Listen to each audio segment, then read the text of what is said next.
everyone, thank you for joining me. Today I'm making Taillows chocolate cherry olive oil cake.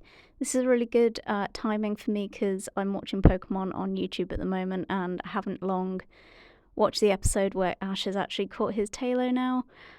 So to begin with, we need to melt our chocolate. This is just so it has a chance to cool down before we put it in our mix. That's 110 grams of dark chocolate. For the beginning of our cake mix, we need 60 ml of olive oil, 120 ml of cherry juice, 165 grams of light brown sugar, and half a teaspoon of salt. Obviously, the chocolate, make sure it's cool enough, and then you will be adding this as well. Give it a good mix and make sure you're happy that the sugar's incorporated properly.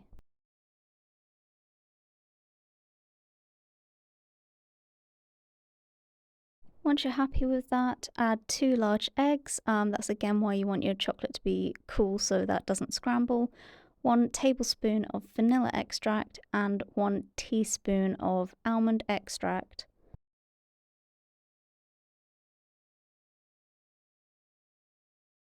For the dry ingredients, we need 120 grams of plain flour, 60 grams of cocoa powder, half a teaspoon of bicarbonate of soda, 140 grams of dried cherries. I could only get glacé cherries, however you pronounce it.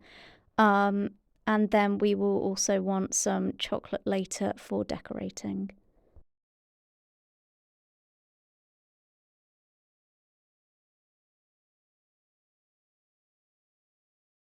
This will be going in the oven at 165 degrees for 45 to 50 minutes.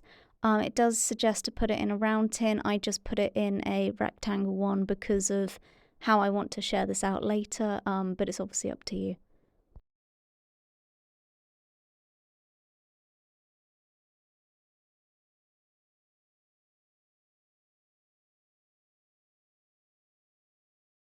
For our decoration, we have dark chocolate and white chocolate. It says red candy melts. I don't really know what I'm looking for when it says these kind of things, so I just made it up.